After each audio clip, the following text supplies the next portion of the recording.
His bro robbed him of his money. Philadelphia brother. Check it out. I snap on it because I look at you different. Why the about my baby mom? I don't give it. Yo, if you ever was the top of nigga, she'd tell you that. I would never talk to that on my level. She ain't give up nothing to me, and she never been in my circle. She never been around that and no. And you've been bringing it up. Now I'm gonna give you what you want. I'm never gonna touch you again. I'm never physically gonna hurt you. You marry this nigga, I'm blowing his fucking head off on everything I love. I'm going back to prison on everything. I don't give a fuck about that. I told you stop throwing it in my face. If this is what you want to do, go ahead and do it. Stop throwing it in my face. All right. I just left you 2 months ago. Stop throwing it in my face before I kill you. That's what I'm telling you, because that's what my mom said. I will go there. Natifa and Armand had been married before, and they had a son together. The brother said what was going on with him. Why these women and players? I always tell you, dark-skinned man, light-skinned woman. Why y'all keep acting like y'all don't understand it? Colorism. You know these big forehead, light-skinned women. They're always going to attract another man. You got to be careful with these kind of bitches. This is upper level game to tame one of these big forehead, light-skinned bitches. You not ready, nephew. Because I don't want to give these people too much ism, you dig?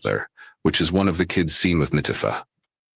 Armand was rich at the time and had lots of properties around Philly and Miami. But due to his criminal records, he acquired most of the properties in Natifa's name. Something happened along the line, and Armand had to go do some time in jail again. So, he put Natifa in charge of all his property. He was slanging. He had the pretty broad. He was getting money. She chose. Armand, he probably had other broads, but he had to put the properties in her name, and he trusted her. So when he had to go do some time, she was supposed to stay down for his crown, but she disavowed his player. Armand was rich at the time and had lots of properties around Philly and Miami. But due to his criminal records, he acquired most of the properties in Natifa's name. Something happened along the line, and Armand had to go do some time in jail again. So, he put Natifa in charge of all his properties for her to take care of it while he was away. Not too long after, Natifa was put in charge. She changed the ownership of all the properties to her name, divorced him while in jail, and worst of all, she got married to another man. Looked like she wouldn't got a BBL. Once they get the BBL, look at her. She was slim, trim. That's how you like her. Slim, thick. She went had all the properties in her name while he was in jail, and she flipped on him. And he was a brother that had been to the PM before. Did she not know who she was dealing with? A Philly Muslim brother. Come on, man. Armand was rich at the time and had lots of properties around Philly and Miami. But due to his criminal records, he acquired most of the properties in Natifa's name. Something happened along the line, and Armand had to go do some time in jail again. So, he put Natifa in charge of all his properties for her to take care of it while he was away. Not too long after, Natifa was put in charge. She changed the ownership of all the properties to her name, divorced him while in jail, and worst of all, she got married to another man and started a new life. Now, after Armand did his time and was out, he discovered that all his properties were listed in someone else's name.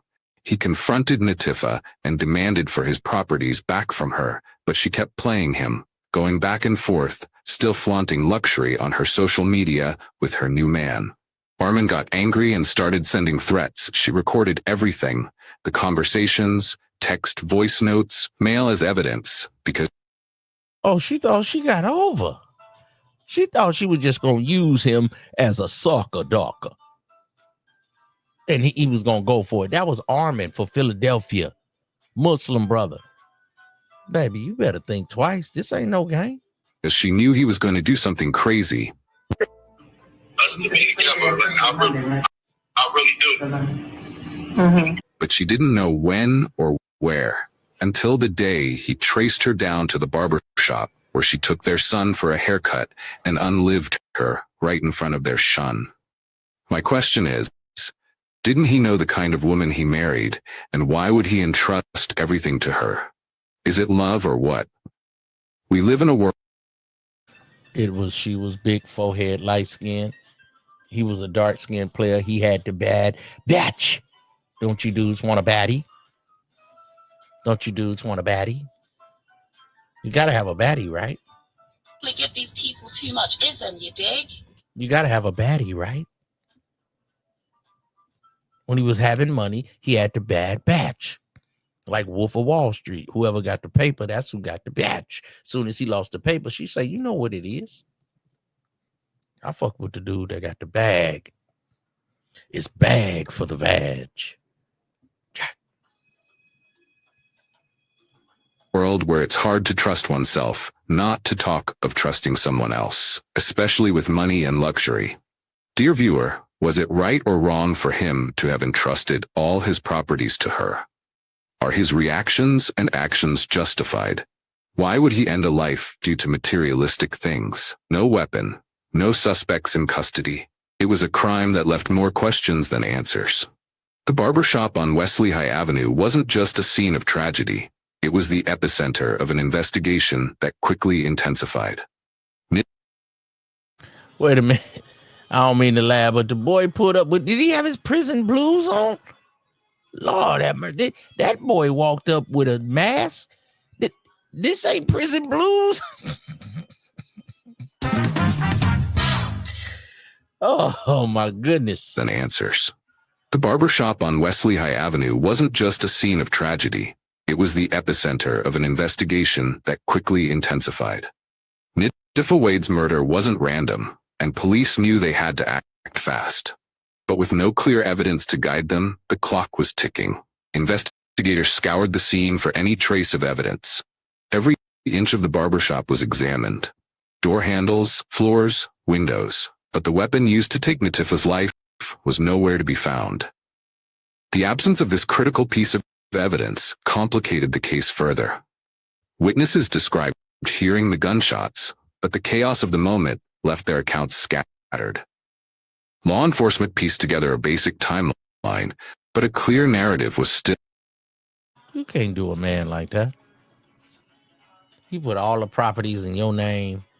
You out here living a luxury life with another sucker darker. This brother was locked up. Do you think he was gonna really go for that? Nitifa, yeah, gave her a Muslim name. She's disrespecting the brother. The map is speaking. Come on, man. Come on, man. Yeah, man, that's how these light-skinned women do you, man. They the demise of all you sucker darkers. All I gotta do is throw a light-skinned broad on y'all, man, and y'all will get reversed. Coom, coom, sucker darkers.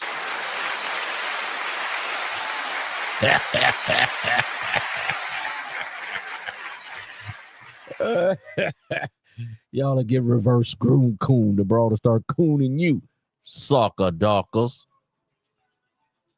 Trying to help y'all, nephew. I don't care if you get mad. So what? So what? I'm gonna keep spitting this game to edify your brain. You understand me? What y'all thought we were done? We're never done. Did y'all really think we were done? Come on, man. Come on, man. Stop playing with Uncle Ism, man. Stop playing with Uncle Ism. You did. That's what too many dudes around here be doing. And, you know, they need to leave me alone, man, before I had to knock them off their little pedestal. You know, I ram quick bumper clock me.